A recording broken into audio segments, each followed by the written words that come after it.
I'm here at Ratio Coco Roasters with the owner, Deb Macon. Now, I'm so happy that this place has opened up in the Melbourne suburb of Brunswick.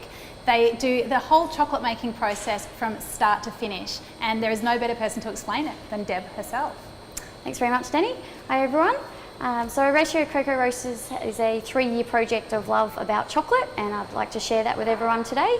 And we're going to follow through. The whole building's glass, so anyone can come at any time and see everything happening.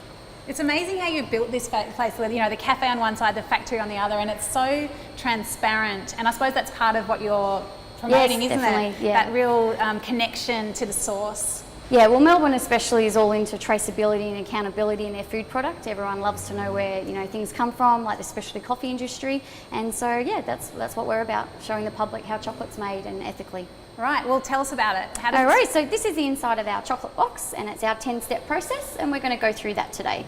So first of all, we get the beans in from origin, and we're currently doing Solomon Islands, Peru, Panama, and Trinidad and Tobago. So this is your cocoa beans here. We lay them all out, and then we actually physically hand sort to pick out any faults. Amazing. So that's step 2 after the beans arrive. Okay, what happens next? Next, we move on to roasting. So this is our 1960s ball roaster. Now, to roast cocoa, it's quite different to baking a cake. So a cake's 180 for 40 minutes. Cocoa's only 15 minutes at 125. So it's just a light roast, so we can crack the shell and get a bit rid of the bitterness. So we're going to crack a nice roasted shell here. Oh.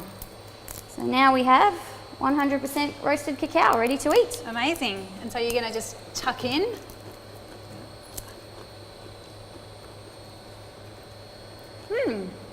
It's nutty, it's cocoa-y.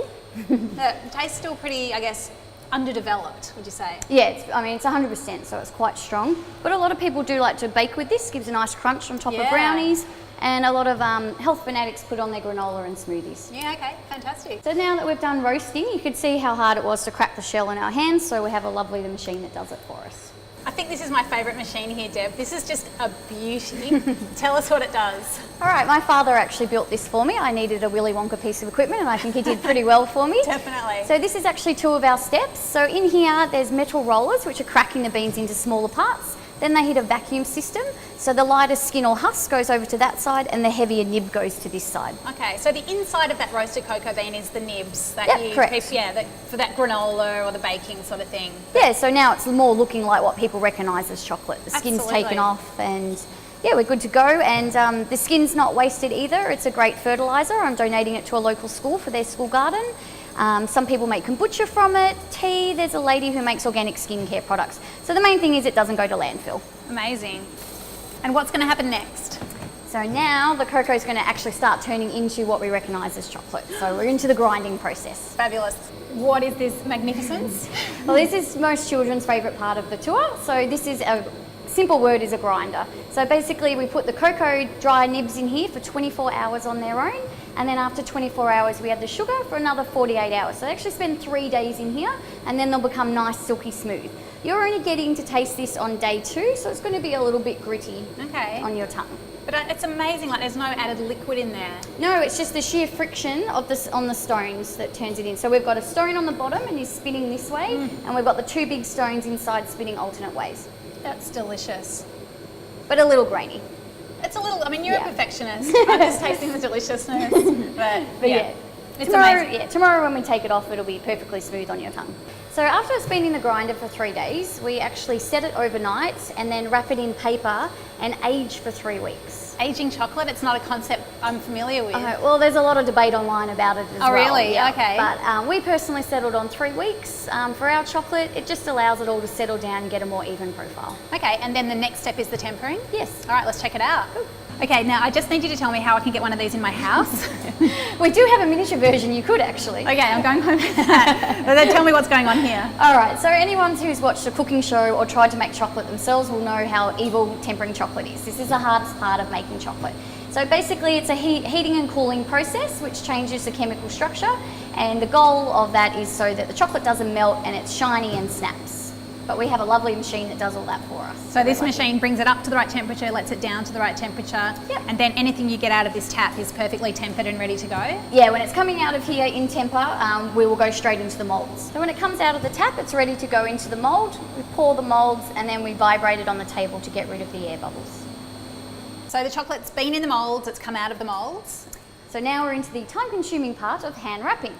So we have some custom foil with the little banana leaf on, and so we pop that in there, and we fold that up into our nice little pre-prepared envelope, and then we put our cardboard boxes, and we put the sticker on, and then we have to fold the boxes up, then we have to put the government requirement sticker on, then we have to write the use by date and the batch number. So it's a lot of work to get to our finished bar. Please enjoy. Well, thank you. I mean, it's less work to eat it though.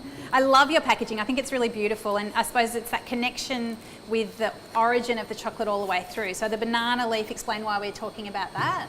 Because cocoa needs shade protection. So when they're grown, the plantations will have coconut trees and banana trees above it to protect the cocoa.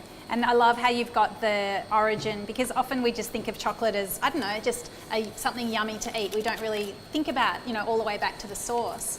And I love the fact that you know exactly where the beans come from, that they're ethically sourced, and it makes the process of enjoying just something delicious even more special and like a well-rounded experience. Thank you. And the chocolate tastes different depending on where it comes from. Yes, certainly. So the Trinidad and Tobago that you're eating now, I don't know if you pick up, a lot of people think rum and raisins, and It's very raisiny. a lot of people actually think we've added alcohol to it, which there isn't. But it's just a natural flavour profile. Yeah, so it's very popular with men.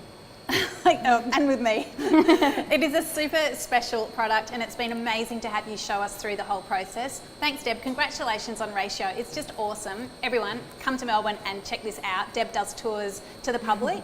I hope you've learned something. I know that I have, and I'm going to go eat some more chocolate.